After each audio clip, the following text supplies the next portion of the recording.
My channel. आज हम लोग क्लास 10 का जो चैप्टर है, chapter number 12 areas related to circles, इसकी एक्सरसाइज 12.3 का क्वेश्चन 13 एंड 14 सॉल्व करेंगे। क्वेश्चन 13 में क्या गिवन है? In figure a square OABC is inscribed in a quadrant OPBQ.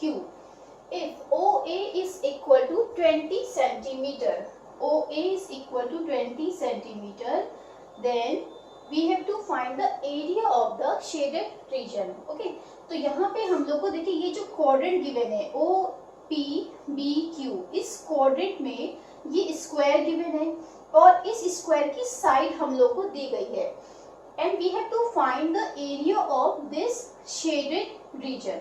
Okay, तो इसका एरिया निकालने के लिए हम लोग क्या करेंगे?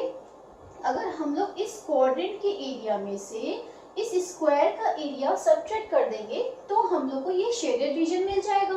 ओके, अब हम लोग स्क्वायर का एरिया तो निकाल सकते हैं क्योंकि साइड गिवन है तो एरिया निकाल सकते हैं। क्वाड्रेंट ऑफ सर्किल, इसका एरिया निकालने के लिए हम लोग के पास में रेडियस होनी जरूरी है। ठीक है, तो अगर देखिए हम लोग OB को यहाँ पे ज्वाइन कर दें, देखिए यहाँ पे तो हम लोग को केवल 20 सेंटीमीटर ये लेंथ पता है, इतनी पता है, इसका तो हमें आइडिया है नहीं। ठीक है, अगर हम OB की बात करें तो ये भी क्या हो जाएगी? रेडियस हो जाएगी।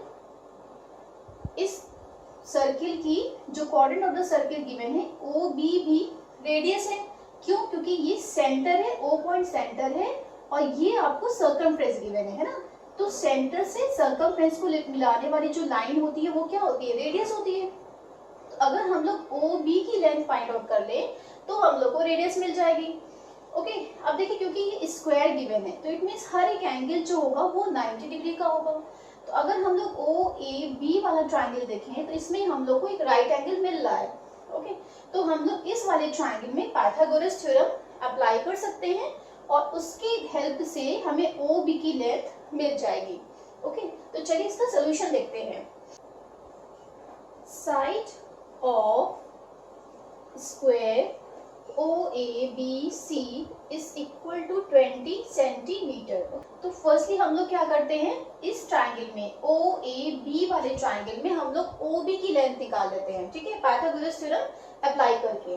तो in triangle OAB, angle OAB is equal to 90 degree. Okay, so this implies that, अब देखिए यहाँ पे राइट एंगल बन रहा है, राइट एंगल के जस्ट अपोजिट जो साइड होती है वो क्या होती है? हाइपोटेन्यूज होती है। इट मीन्स OB क्या हो गई? हाइपोटेन्यूज हो गई। OA जो है ये बेस हो गई और ये परपेंडिकुलर। ओके, तो H का square is equal to B square plus P square. It means H square is equal to B square यानी कि बेस का square plus perpendicular square because of Pythagoras theorem.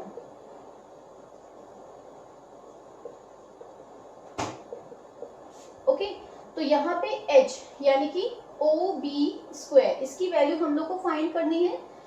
B square यानी कि ये side कितनी given है? 20 का square और परपेंडिकुलर यानी कि AB की वैल्यू भी क्या होगी? 20 सेंटीमीटर होगी। क्यों? क्योंकि साइड ऑफ द स्क्वायर है।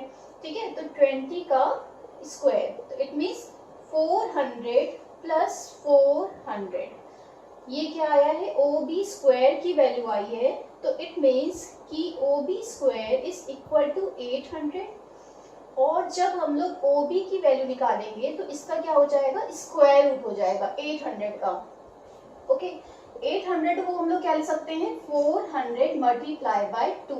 तो 400 किसका स्क्वायर होता है? 20 का होता है और 2 जो है 2 का स्क्वायर नहीं निकलेगा तो हम लोग क्या लिखेंगे? Square root of 2।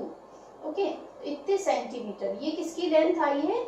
ये आई है OB यानी कि हमें रेडियस ऑफ सर्किल मिल गया है। ठीक है, सो दिस इम्प्लाइज दैट कि radius of quadrant OPBQ is equal to OB और OB की वैल्यू कितनी आई है? 20√2 centimetre. Okay, then we will find area of the shaded region. This is equal to area of quadrant OPBQ minus area of square OABC. Area of quadrant OBPQ ये कैसे निकलेगा? 1/4 pi R square minus area of square क्या हो जाएगा? Side into side. Okay, तो 1/4 multiply by pi की value यहाँ पे गिवन है 3.14, तो 3.14 multiply by 20√2 multiply by 20√2 minus 20 multiply by 20. Okay, तो कर लेते हैं 1/4 multiply by 3.14 multiply by 20 multiply by 20 और √2 इसको मल्टीप्लाई करेंगे तो 2 वैल्यू मिलेगी. ओके, और माइनस 20 इंटू 20 यानी कि 400 वैल्यू आएगी.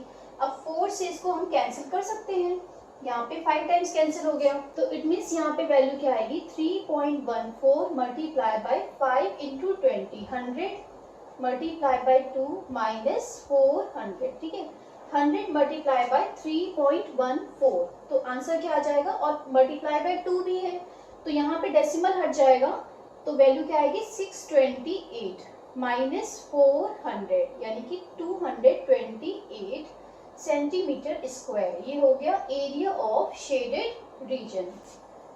क्वेश्चन 14 में क्या गिवन है? AB and CD are respectively arcs of two concentric circles of radius 21 cm and 7 cm and center O. If angle AOB is equal to 30 degree, find the area of the shaded region. तो इस figure में हम लोग को देखिए arcs given है concentric circles की. ठीक है, एक आर्क है AOB और दूसरी आर्क गिवन है COD, जिसकी हम लोग को रेडियस गिवन है.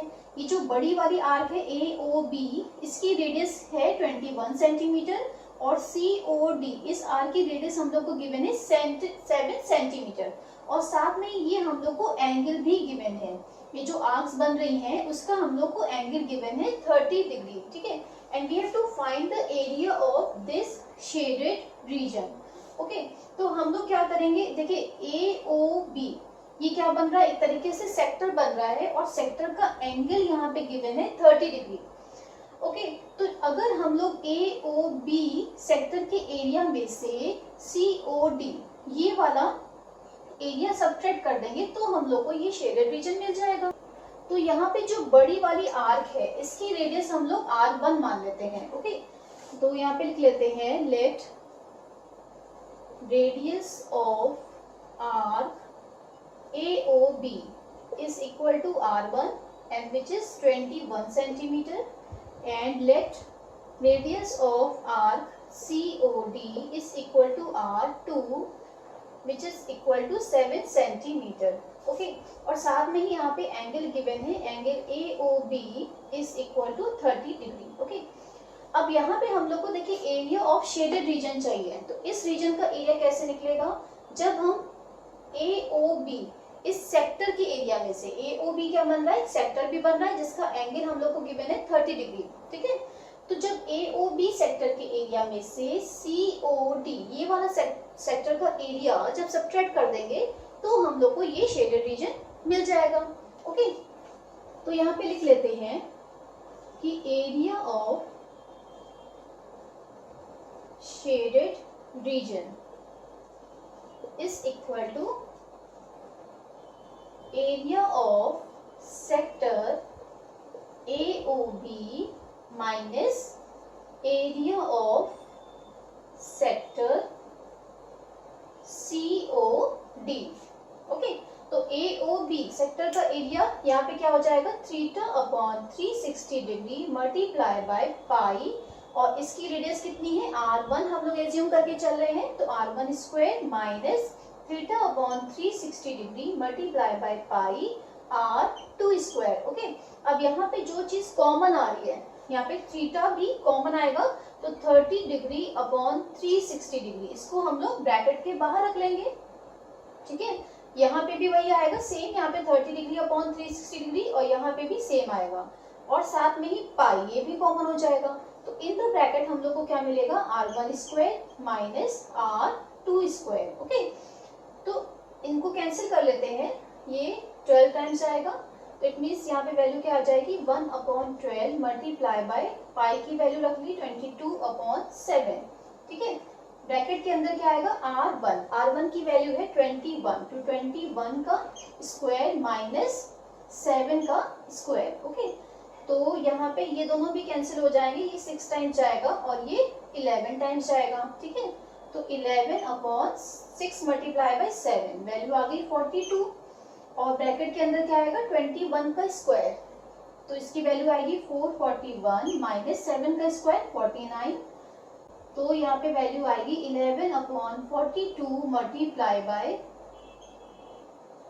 392। ठीक है, ये दोनों ही 14 से यहाँ पे कैंसिल हो जाएंगे, तो 14 3 42 और ये जाएगा 28 टाइम्स। ठीक है, इनको मल्टीप्लाई कर लेते हैं, तो यहाँ पे आंसर आ जाएगा 308/3 centimetre square. So this is the area of shaded reason. I hope ये दोनों ही क्वेश्चंस आपको समझ में आए होंगे। अगर मेरी वीडियो पसंद आई है तो प्लीज इसको लाइक और सब्सक्राइब करना मत भूलिएगा। See you in the next video, till then bye bye.